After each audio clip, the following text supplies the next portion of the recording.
Selamat pagi jemaat Tuhan, Shalom. Mari sama-sama kita berikan tepuk tangan yang paling meriah bagi Yesus Kristus, Raja di atas segala raja. Terpujilah nama-Mu Tuhan.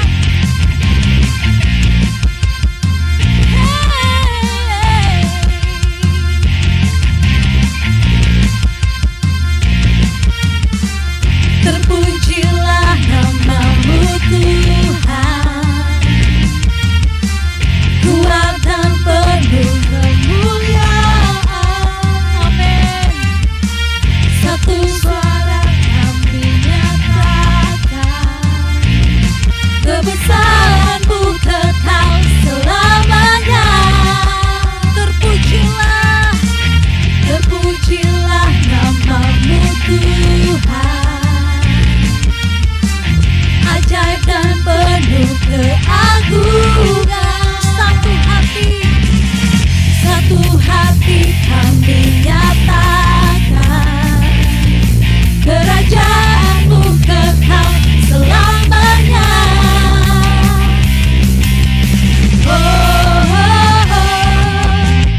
oh, oh, Engkaulah Raja atas dunia, yang menghancurkan kutuk dan membebaskan jiwa. Kami bersorak, bertepuk tangan. Engkau Tuhan berjaya dan memerintah untuk selamanya. Terpujilah, terpujilah nama-Mu Tuhan, ajaib dan penuh keagungan. Satu hati kami nyatakan, kerajaan-Mu Tuhan, kerajaan-Mu kekal selamanya. Oh, oh, oh, oh, Engkaulah Raja atas dunia, yang menghancurkan kutuk dan membebaskan jiwa. Kami bersorak, bertepuk tangan. Engkau Tuhan berjaya dan memerintah untuk Engkaulah Raja, amin, atas dunia, yang menghancurkan kutuk dan membebaskan jiwa. Lebih lagi katakan, Engkaulah Raja atas dunia, yang menghancurkan kutuk dan membebaskan jiwa. Kami bersorak, bertepuk tangan. Engkau Tuhan berjaya dan memerintah untuk Engkaulah Raja atas dunia, yang menghancurkan kutuk dan membebaskan jiwa. Kami bersorak, bertepuk tangan. Engkau Tuhan berjaya dan memerintah untuk selamanya. Terima kasih Tuhan, Kau baik bagi kami. Segala pujian hanya bagi-Mu Yesus. Haleluya. Terima kasih Tuhan. Kami rindu untuk terus memuji dan memuliakan nama-Mu Tuhan, sebab kami telah diberi kuasa. Haleluya. Haleluya. Sama-sama tepuk tangan sekali lagi bagi Yesus.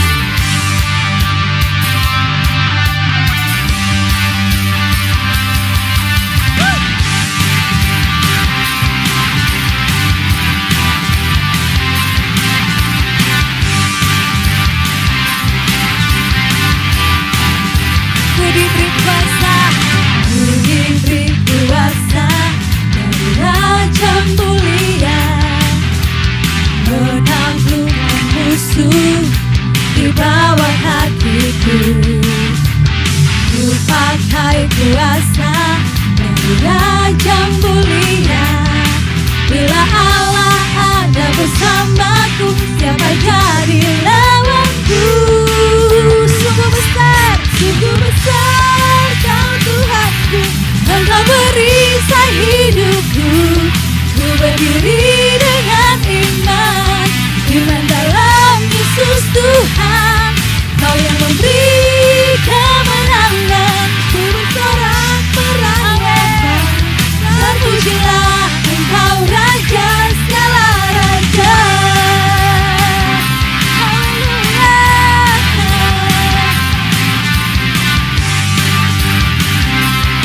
Jemaat Tuhan, sama-sama katakan, ku diberi kuasa dari Raja Mulia, menaklukkan musuh di bawah kaki. Kami pakai kuasa-Mu Tuhan. Ku pakai kuasa dari Raja Mulia. Bila Allah ada bersamaku, siapa jadi lawanku? Bila Allah ada bersamaku, siapa jadi lawanku? Bila Allah ada bersamaku, siapa jadi lawanku? Sungguh besar Kau Tuhanku, Engkau perisai hidupku. Ku berdiri dengan iman, iman dalam Yesus Tuhan. Kau yang memberi kemenangan, ku bersorak merayakan. Terpujilah Engkau Raja segala raja. Haleluya. Amin. Terima kasih Tuhan.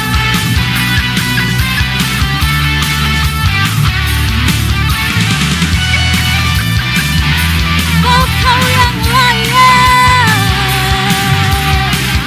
Amin. Mari sama-sama katakan, sungguh besar Kau Tuhanku, Engkau perisai hidupku. Ku berdiri dengan iman, iman dalam Yesus Tuhan.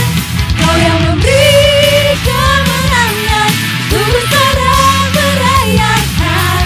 Terpujilah Engkau Raja segala raja. Sungguh besar Kau Tuhanku, Engkau perisai hidupku. Ku berdiri dengan iman, iman dalam Yesus Tuhan.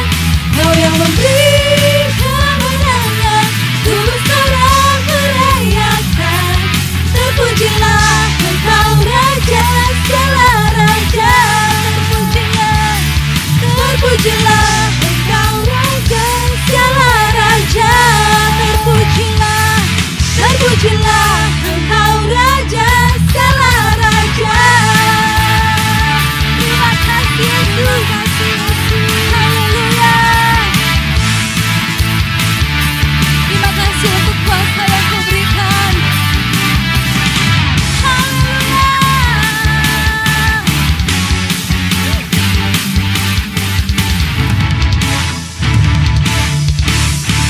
Segala pujian hanya bagi-Mu di sepanjang hari ini.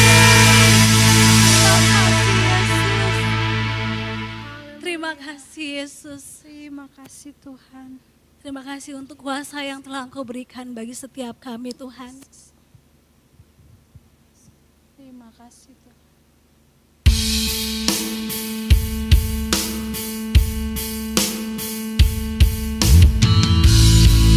Kami mau lebih dalam lagi menyembah-Mu Yesus.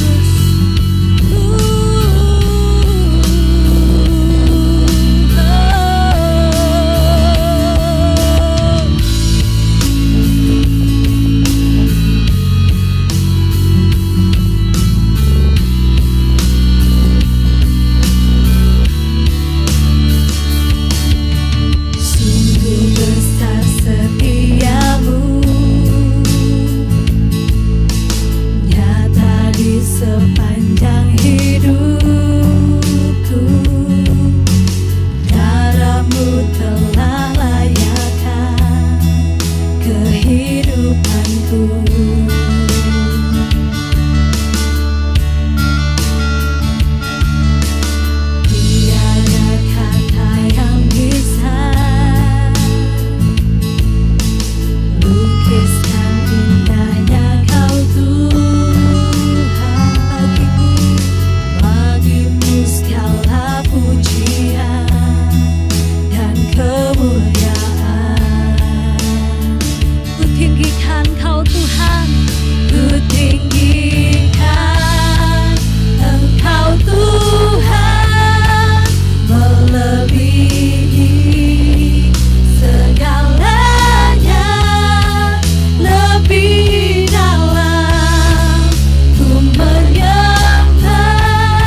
mendengarkan firman-Mu ya Bapa.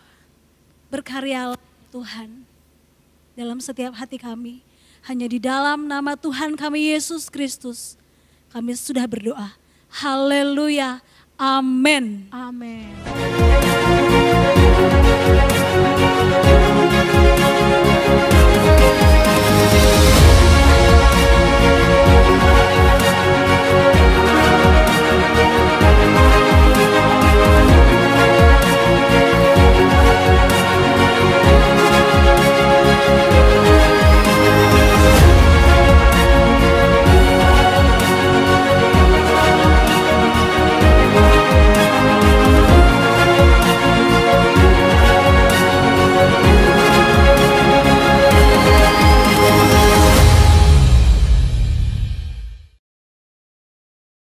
Ralph Waldo Emerson, seorang penulis, penyair, dan pemikir transendentalis dari Amerika Serikat yang hidup di 2 abad yang silam, dikenang orang antara lain karena kata-kata yang bersangkutan, yaitu sow a thought and you reap an action, sow an act and you reap a habit, sow a habit and you reap a character, sow a character and you reap a destiny. Taburlah pikiran dan Anda akan menuai tindakan. Taburlah tindakan dan Anda akan menuai kebiasaan. Taburlah kebiasaan dan Anda akan menuai sifat. Taburlah sifat dan Anda akan menuai masa depan. Artinya, pikiran kita akan mempengaruhi tindakan kita. Bila tindakan itu kita lakukan berulang-ulang, maka lama-kelamaan hal itu akan menjadi kebiasaan. Bila kebiasaan tersebut kita biarkan berkelanjutan, maka hal itu akan menjadi sifat kita. Selanjutnya, kalau kebiasaan tersebut sudah menjadi sifat, maka hal itu akan menentukan masa depan kita. Perkataan Emerson ini memang ada benarnya. Sebagai contoh, apabila orang berpikir, pekerjaan ini tidak usah diselesaikan sekarang. Nanti saja kalau sudah dekat waktunya, baru akan saya kerjakan. Maka sebagai akibat, pikiran itu akan mempengaruhi tindakan yang bersangkutan. Ia akan bertindak, yaitu menunda pekerjaan yang sebenarnya dapat ia selesaikan. Lebih lanjut, bila tindakan itu ia lakukan secara berulang-ulang, maka lama-kelamaan menunda-nunda akan menjadi kebiasaan atau habit dalam hidupnya. Kalau kebiasaan ini ia teruskan, maka hal tersebut akan mendarah daging dalam dirinya. Sehingga kalau ia tidak terlambat, ia akan merasa kurang nyaman. Akhirnya, karena sudah mendarah daging, maka sifat itu akan menentukan masa depannya. Karier yang bersangkutan akan terhambat. Mengapa? Majikan mana yang akan merasa senang kalau pegawainya suka bermalas-malasan dan menunda-nunda pekerjaan yang harus ia selesaikan? Kalau yang bersangkutan menjadi seorang pengusaha, maka usahanya akan sukar untuk mengalami kemajuan. Mengapa? Karena pelanggan mana yang akan bergembira kalau pesanannya tidak juga kunjung jadi? Karena si pengusaha hanya banyak berjanji, namun terus menunda-nunda pelaksanaan dari janjinya. Kalau yang bersangkutan menikah, maka rumah tangganya akan berantakan. Mengapa? Karena kewajiban yang seharusnya ia lakukan, seperti memperbaiki genting yang bocor, memotong rumput di halaman, membersihkan sampah di rumah, dan berbagai urusan rumah tangga lainnya akan terbengkalai. Karena ia terus menunda-nunda pekerjaan yang seharusnya dapat dibereskan pada waktunya. Dapat diperkirakan bahwa kehidupan orang itu akan berakhir secara mengenaskan. Semua ini menjelaskan kepada kita bahwa menjaga pikiran dan tindakan adalah sangat-sangat penting. Hal itu pula lah yang dinasihatkan Tuhan di dalam Amsal pasal 4 ayat 23 sampai 27. Di situ diingatkan agar kita menjaga 4 hal dalam kehidupan kita. 4 hal yang harus kita jaga dengan sungguh-sungguh. Karena semua itu akan menentukan masa depan dari kehidupan kita. Yang pertama, yaitu kita harus menjaga hati kita. Hati, yaitu kapasitas untuk berpikir, berkehendak, dan berperasaan. Hal ini ditulis di ayat 23. Di ayat ini juga dijelaskan alasan mengapa kita harus menjaga hati kita. Sebab dari sanalah terpancar kehidupan kita. Artinya bagaimana hidup kita. Hal itu sangat tergantung pada keadaan hati kita. Yaitu pikiran, kehendak, dan perasaan kita. Kalau hati kita benar, maka hidup kita akan berbahagia. Yang kedua, kita harus menjaga mulut atau perkataan kita. Hal ini ditulis di ayat 24. Yang ketiga, kita harus menjaga mata atau pandangan kita. Hal ini ditulis di ayat 25. Kedua hal tadi, yaitu mulut atau perkataan, serta mata atau pandangan kita, haruslah kita jaga. Sebab semua itu akan mempengaruhi hati kita. Perkataan serta pandangan kita akan mempengaruhi pikiran, kehendak, dan perasaan kita. Sehingga akhirnya akan menentukan keadaan dari hidup kita. Ketiga hal tadi, yaitu menjaga hati, mulut atau perkataan, dan mata atau pandangan atau visi, sudah kita pelajari di dalam 3 minggu yang lewat secara berturut-turut. Saudara yang belum mengikutinya, sangat saya anjurkan untuk mengaksesnya melalui YouTube, yaitu Fajar Pengharapan Secondary Channel. Saya yakin uraian firman Tuhan itu akan sangat memberkati saudara dan menolong saudara untuk dapat melewati masa perubahan dari musim kehidupan ini dengan berkemenangan.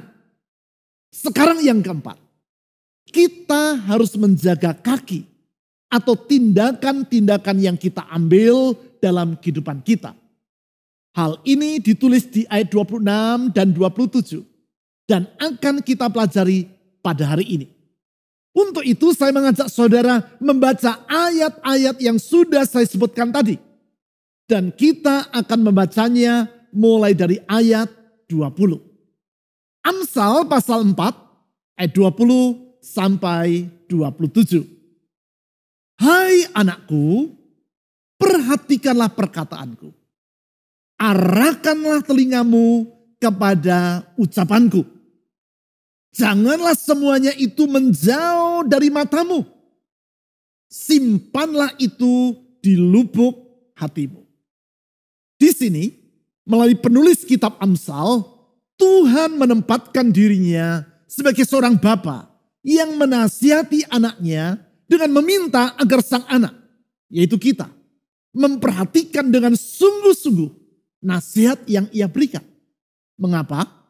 Ayat 22. Karena itulah yang menjadi kehidupan bagi mereka yang mendapatkannya. Dan kesembuhan bagi seluruh tubuh mereka. Artinya nasihat-nasihat ini akan menentukan kebugaran dari hidup kita. Artinya bila kita menaati nasihat-nasihat yang ia sampaikan, maka kehidupan kita akan berbahagia. Artinya di tengah masa perubahan dari musim kehidupan seperti yang sedang kita alami pada hari-hari ini, nasihat yang Tuhan berikan berikut akan memungkinkan kita untuk hidup berkemenangan dan tidak karam di tengah perjalanan. Nasihat-nasihat tersebut adalah ayat 23 sampai 27. Jagalah hatimu dengan segala kewaspadaan, karena dari situlah terpancar kehidupan.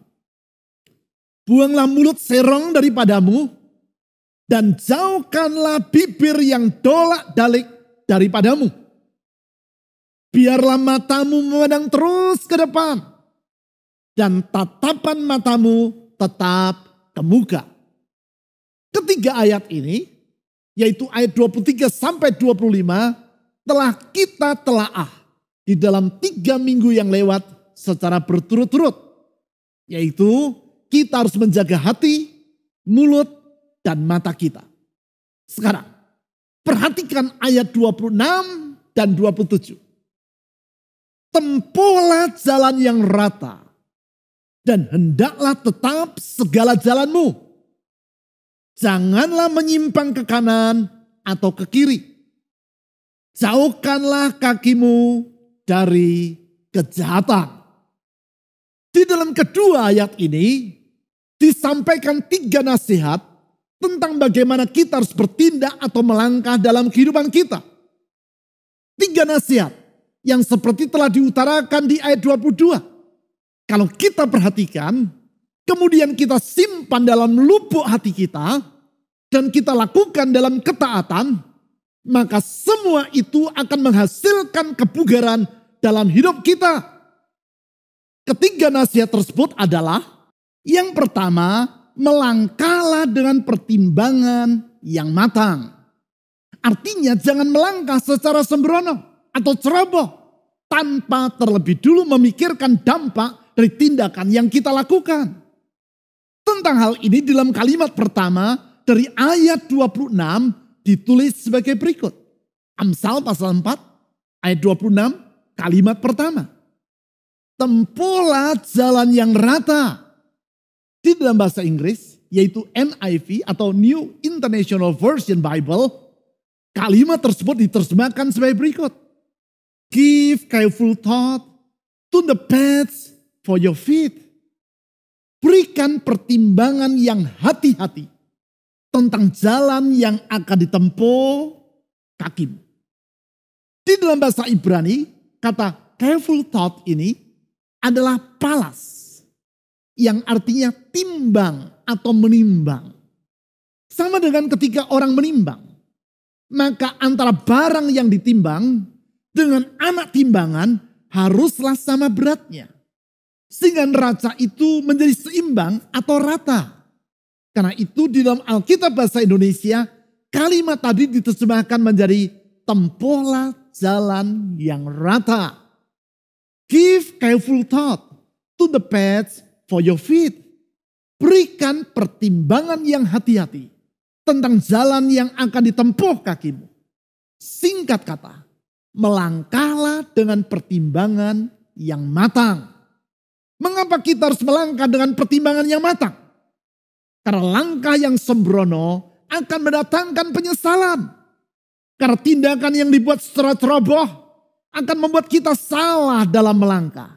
Dan akibatnya kehidupan yang kita jalani akan menjadi sia-sia. Saya pernah mengalaminya. Dan sudah 1-2 kali saya ceritakan kepada saudara. Yaitu kecerobohan yang saya buat sekian tahun yang lampau. Dalam perjalanan pulang dari berlibur bersama dengan istri saya dan kedua anak saya yang saat itu masih berusia bocah.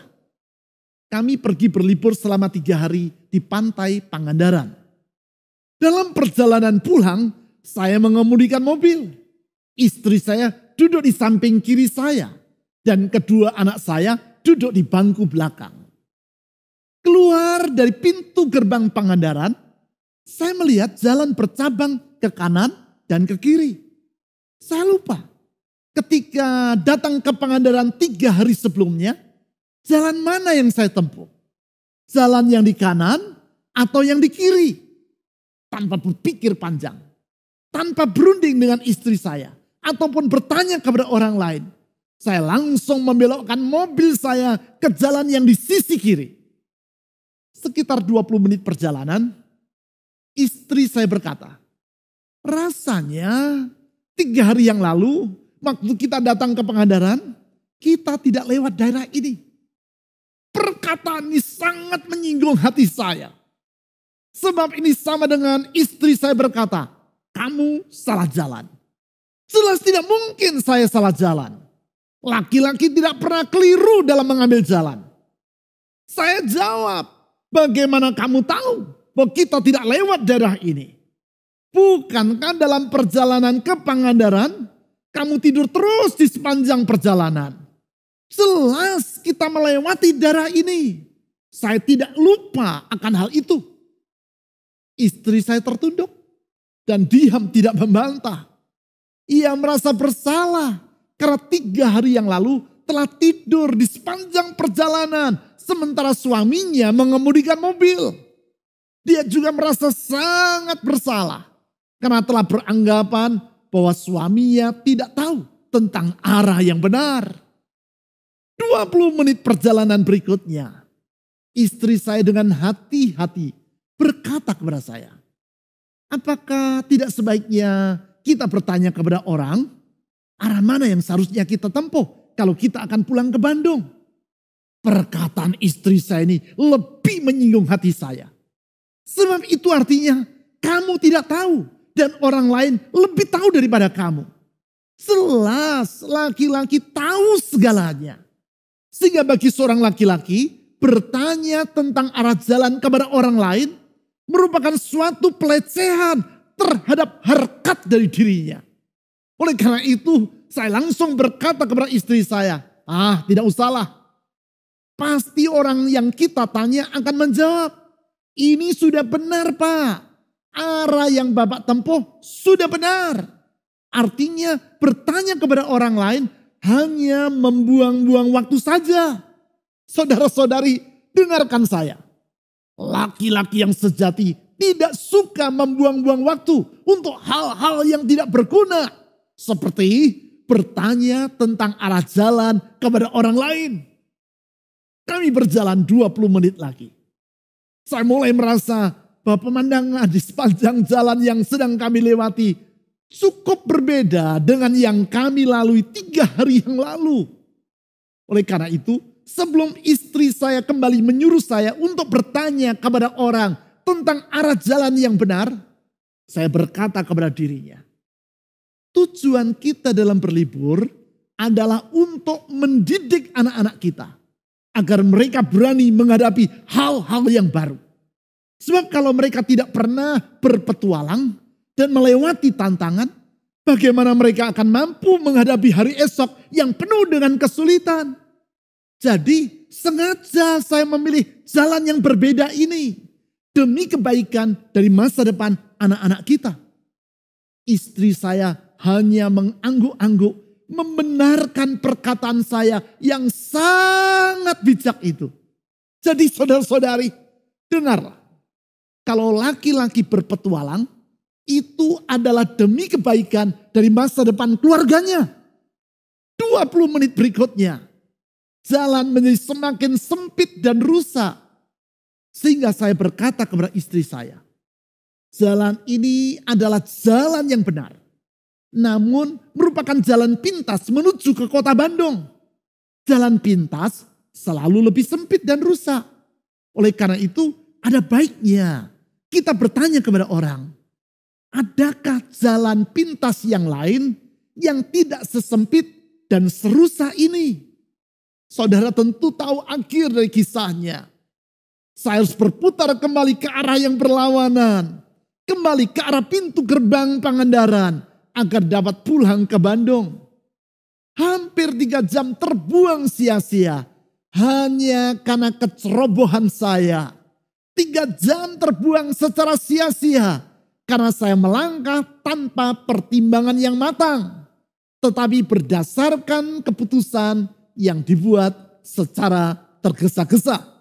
Karena itu di dalam Amsal pasal 19 ayat 2 disampaikan nasihat sebagai berikut.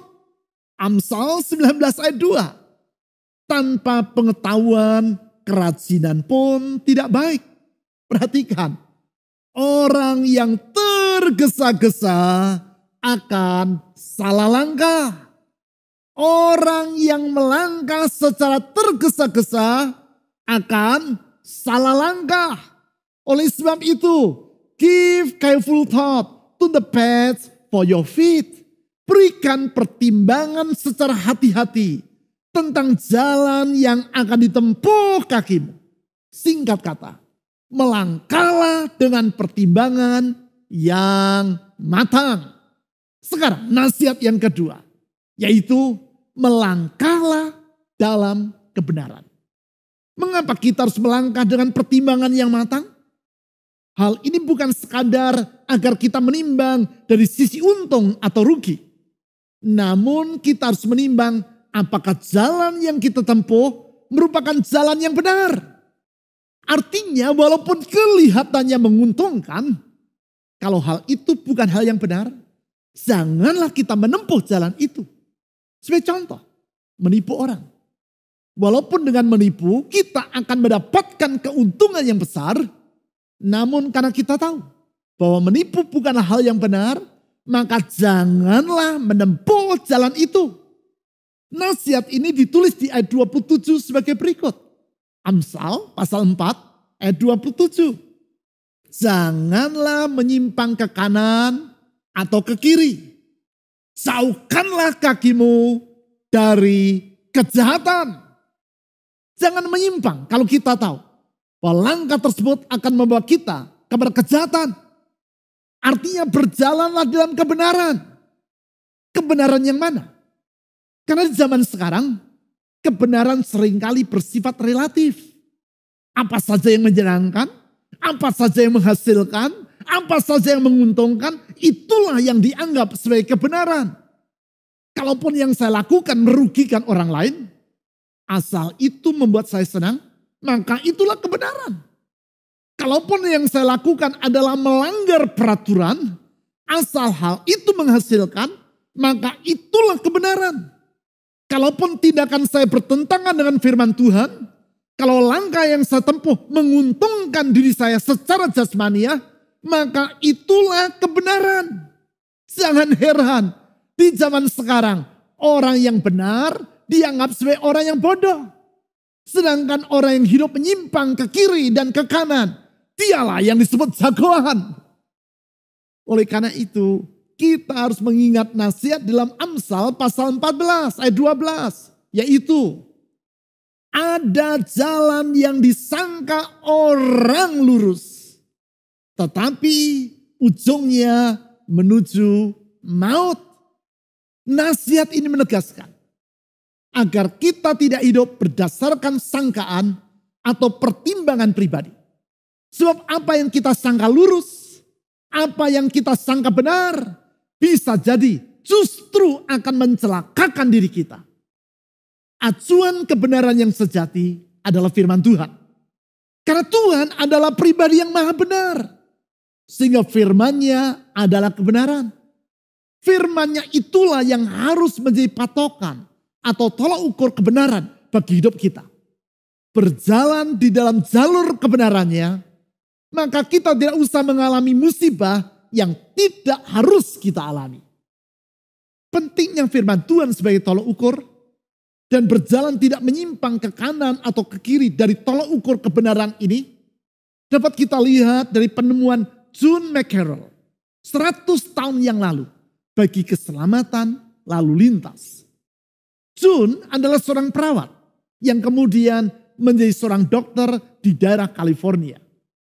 Pada tahun 1917, sementara dalam perjalanan ke kantor tempat ia bekerja, mobil yang ia kemudikan berpapasan dan berhadapan muka dengan sebuah truk yang sangat besar. Segera John membanting setir ke kanan jalan.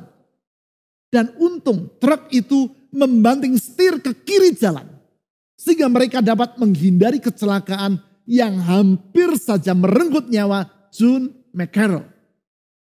Peristiwa tersebut membuat John mendapat ide, yaitu untuk mengecat jalan raya dengan garis pembatas di tengah jalan. Agar pengemudi mengetahui manakah jalur yang harus ia lalui dan manakah jalur bagi mobil yang sedang berpapasan dengan dirinya. Ia mengusulkan gagasan ini kepada Dewan Kota Riverside dan tidak membuahkan hasil. Oleh sebab itu ia mengecat sendiri pembatas jalur di tengah jalan, tempat ia hampir mengalami kecelakaan tadi. Apa yang ia lakukan ini memperoleh dukungan dari berbagai organisasi perempuan di kotanya. Akhirnya 7 tahun kemudian, yaitu di tahun 1924, California Highway Commission mengadopsi ide dari John McCarroll dan mengecat pembatas jalur jalan di jalan-jalan raya di California. Sekarang seluruh dunia menggunakan ide dari John McCarroll. Dan entah berapa banyak nyawa yang terhindar dari kecelakaan oleh karena ide tersebut. Ya, Selama orang mengemudikan mobil pada jalurnya masing-masing, tidak berbelok ke kanan dan ke kiri dengan semau-maunya, seperti cara kebanyakan orang Indonesia dalam mengemudikan mobil, maka banyak kecelakaan yang terjadi tidak akan dialami. Demikian juga bila kita melangkah dalam jalur kehidupan yang seharusnya, yaitu kebenaran yang telah ditetapkan oleh Tuhan melalui firman-Nya, maka hidup kita tidak akan karam di dalam perjalanan. Justru sebaliknya, kita akan mencapai tujuan akhir, yaitu kehidupan yang berbahagia, seperti yang Ia janjikan. Itu sebabnya, melangkahlah dalam kebenaran firman-Nya, dan janganlah menyimpang ke kanan atau ke kiri dari kehendak yang telah Ia tentukan. Lebih lanjut, nasihat yang ketiga, yaitu melangkahlah secara konsisten. Artinya kalau kita sudah menimbang dengan hati-hati, sehingga mengetahui jalan manakah yang benar, dan kemudian kita melangkah dalam kebenaran, jangan biarkan godaan apapun membawa kita menyimpang dari jalan yang benar tersebut. Sebaliknya, kita harus bersikap konsisten dalam langkah kebenaran yang kita tempuh. Hal ini disampaikan dalam kalimat kedua dari ayat 26 sebagai berikut. Amsal pasal 4 ayat 26. Tempuhlah jalan yang rata. Artinya sebelum melangkah, timbanglah langkah yang akan kita buat dengan hati-hati. Sudah kita menimbangnya dengan cermat dan mengetahui mana jalur yang benar yang harus kita tempuh, maka selanjutnya perhatikan kalimat kedua dari ayat ini. Dan hendaklah tetap segala jalanmu. Di dalam bahasa Inggris yaitu NIV atau New International Version Bible, kalimat tersebut diterjemahkan sebagai berikut. And be steadfast in all your ways. Dan tetaplah teguh dalam segala jalanmu. Tetap teguh. Jangan menyimpang ke kanan atau ke kiri. Tetaplah berada di jalurmu. Jangan keluar dari jalur yang seharusnya. Namun jagalah hidupmu agar tetap berada dalam kebenaran yang semestinya. Memang kalau kita menempuh perjalanan yang sangat panjang dan akibatnya kita merasa lelah karena terus menatap ke depan, ada kalanya kita terpancing untuk melihat ke kanan atau ke kiri. Apalagi kalau panorama di sepanjang jalan nampak indah. Kita menoleh untuk melihat pemandangan tersebut. Tindakan itu dapat membuat tangan kita tanpa sadar mengarahkan mobil yang sedang kita kemudikan menuju ke arah mana mata kita memandang. Kalau mata kita melihat ke kiri, maka arah mobil juga akan berbelok ke kiri. Kalau mata kita terarah ke kanan, maka tanpa sadar kita juga akan mengarahkan mobil kita ke kanan. Sehingga bisa jadi mobil kita akan bertabrakan dengan mobil yang ada di hadapan kita. Atau kita memotong jalur dari mobil yang berada di belakang kita. Oleh karena itu di banyak jalan di Amerika, pembatas jalur jalan bukan hanya ditandai dengan cat seperti ide dari John McCarroll tadi. Namun sekarang juga dipasang logam-logam penanda jalur. Di malam hari ketika tertimpa lampu mobil, logam-logam itu akan memantulkan cahaya. Sehingga orang dapat melihat pembatas jalur jalan dengan jelas. Di siang hari ketika mobil kita melintasinya, karena kita pindah jalur, roda mobil yang menggilas logam itu akan berbunyi. Sehingga kalau kita berpindah jalur tanpa sadar, entah karena mengantuk atau melamun, bunyi tadi duk duk duk akan membuat kita jadi tersandar. Sehingga kita dapat segera kembali ke jalur yang benar. Bukan itu saja, mobil-mobil model baru di Amerika juga dipasang detektor. Sehingga begitu mobil kita pindah jalur, detektor akan mengeluarkan bunyi. Didit, didit. Dan dengan demikian kita akan tetap terjaga dan mengemudikan mobil secara konsisten pada jalur yang seharusnya. Detektor seperti itu sesungguhnya juga telah Tuhan berikan dalam diri kita, yaitu hati nurani kita. Kalau kita terus-menerus mengasah hati kita dengan merenungkan firman-Nya, seperti yang ditulis di dalam Yesaya pasal 50 ayat 3, maka nurani kita akan menjadi peka. Begitu kita menyimpang dari jalan Tuhan, maka langsung nurani kita akan berkata, jangan, kembalilah ke jalur yang benar. Kembalilah ke jalur yang benar. Dengan demikian, kita tidak usah mengalami masalah yang seharusnya tidak perlu kita alami. Kalau kita tetap melangkah secara konsisten dalam tuntunan firman Tuhan. Namun, kalau kita masih juga ngotot menempuh jalan kita sendiri, maka tentu Tuhan akan menegur kita. Yaitu dengan tujuan untuk membawa kita kembali ke jalannya yang benar. Itulah yang dikemukakan dalam Amsal pasal 26 ayat 3. Amsal 26 ayat 3. Semeti adalah untuk kuda, kekang untuk keledai, dan pentung untuk punggung orang bebal.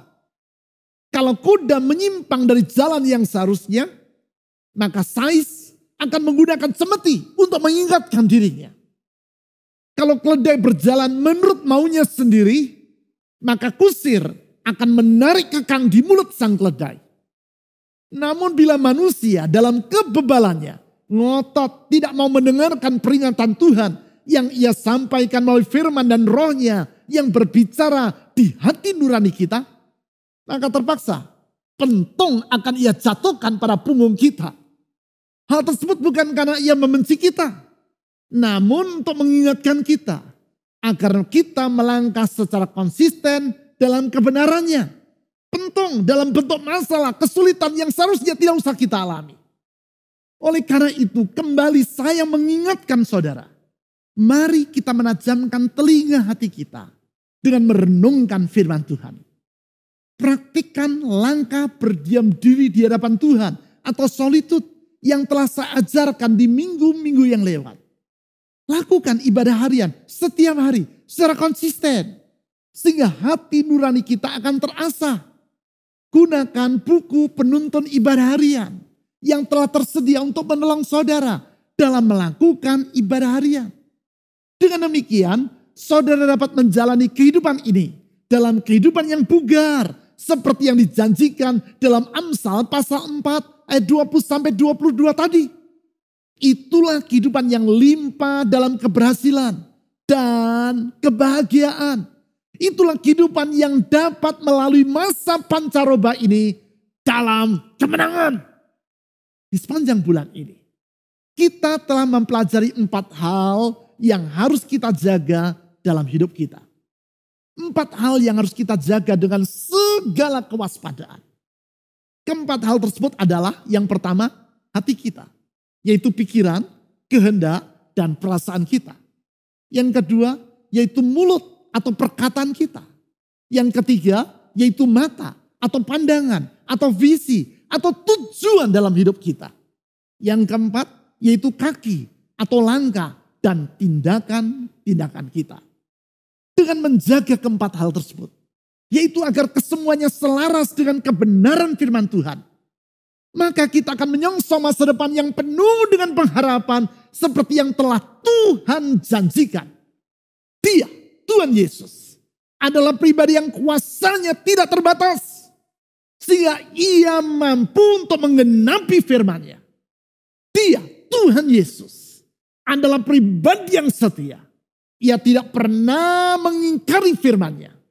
Oleh sebab itu, kita tahu bahwa di dalam Dia, kita memiliki masa depan yang penuh dengan pengharapan. Sebentar, saya akan berdoa bagi saudara. Bawalah semua beban dan kerinduan hati saudara kepadanya. Berdoalah dengan hati yang terbuka kepadanya. Sebelum saya berdoa, kita akan menaikkan satu pujian kepada Tuhan. Sementara kita menaikkan pujian tersebut, apabila ada hal-hal yang Tuhan ingatkan agar saudara kembali ke jalannya, segeralah bertindak dan tinggalkan langkah yang menyimpang itu. serta kembalilah melangkah dalam kebenarannya. Di dalam Dia, yaitu di dalam Tuhan Yesus, ada pertolongan, ada jalan keluar, dan ada masa depan yang tidak akan mengecewakan. Jemaat Tuhan, mari sama-sama kita siapkan hati kita. Kita akan mengakhiri ibadah kita di saat ini. Terima kasih Yesus. Engkau sungguh baik.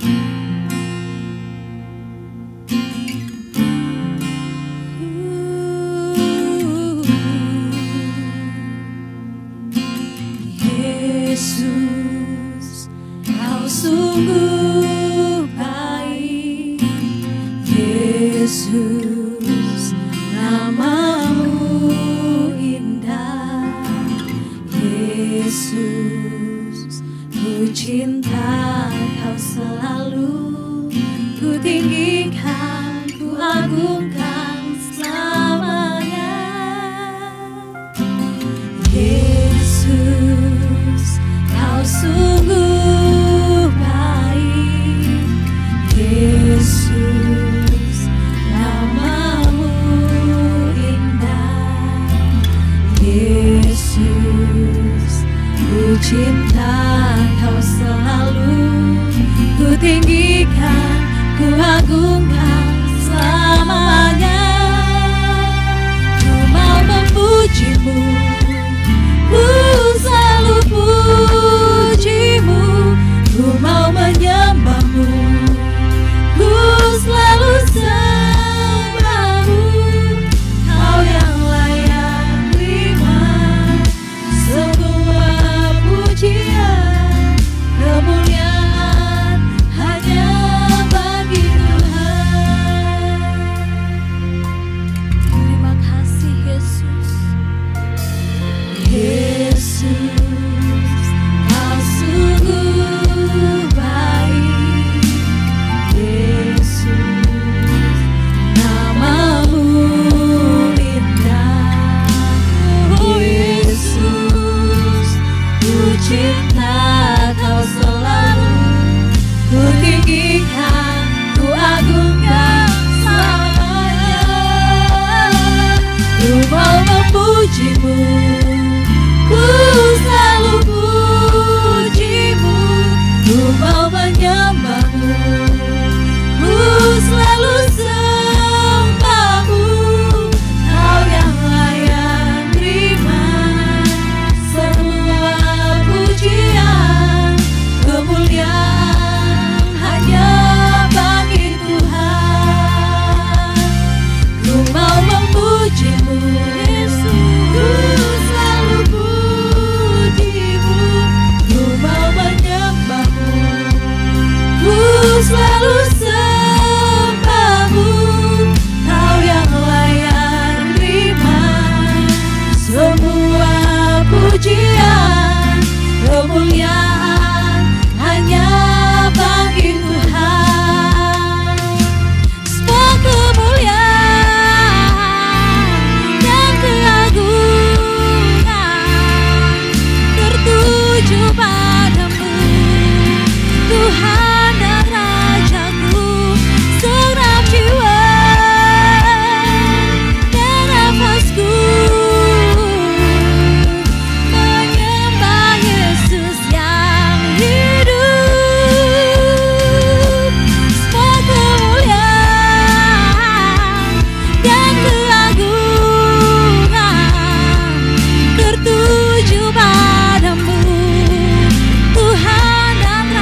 Terima kasih Tuhan. Kita akan bersyukur kepada Tuhan di akhir ibadah kita karena firman-Nya yang sudah menguatkan setiap kita. Tuhan, kami bersyukur untuk firman-Mu yang sudah memberkati hidup setiap kami. Kami bersyukur untuk firman-Mu yang senantiasa menjadi kekuatan dan pengharapan di dalam hidup kami. Sehingga menghadapi hari-hari yang tidak pasti dan penuh dengan pergumulan saat ini, Tuhan, kami mau terus mengokohkan, menguatkan iman kami kepadamu. Karena daripada-Mu datang kekuatan di dalam hidup kami. Karena daripada-Mu datang pengharapan bagi setiap kami. Itu sebabnya kami mau memasuki hari-hari di depan kami untuk senantiasa kami kokoh, teguh, kuat di dalam Engkau. Sebab Engkau Tuhan yang menyertai hidup kami. Sebab Engkau Tuhan yang bersama-sama dengan kami. Tuhan, terima kasih kami bisa menatap hari depan dengan penuh harap, dengan penuh kekuatan karena Engkau yang menyertai kami dan karena firman-Mu yang senantiasa memberikan kekuatan kepada setiap kami. Terima kasih Bapa, di dalam nama Tuhan Yesus. Amin.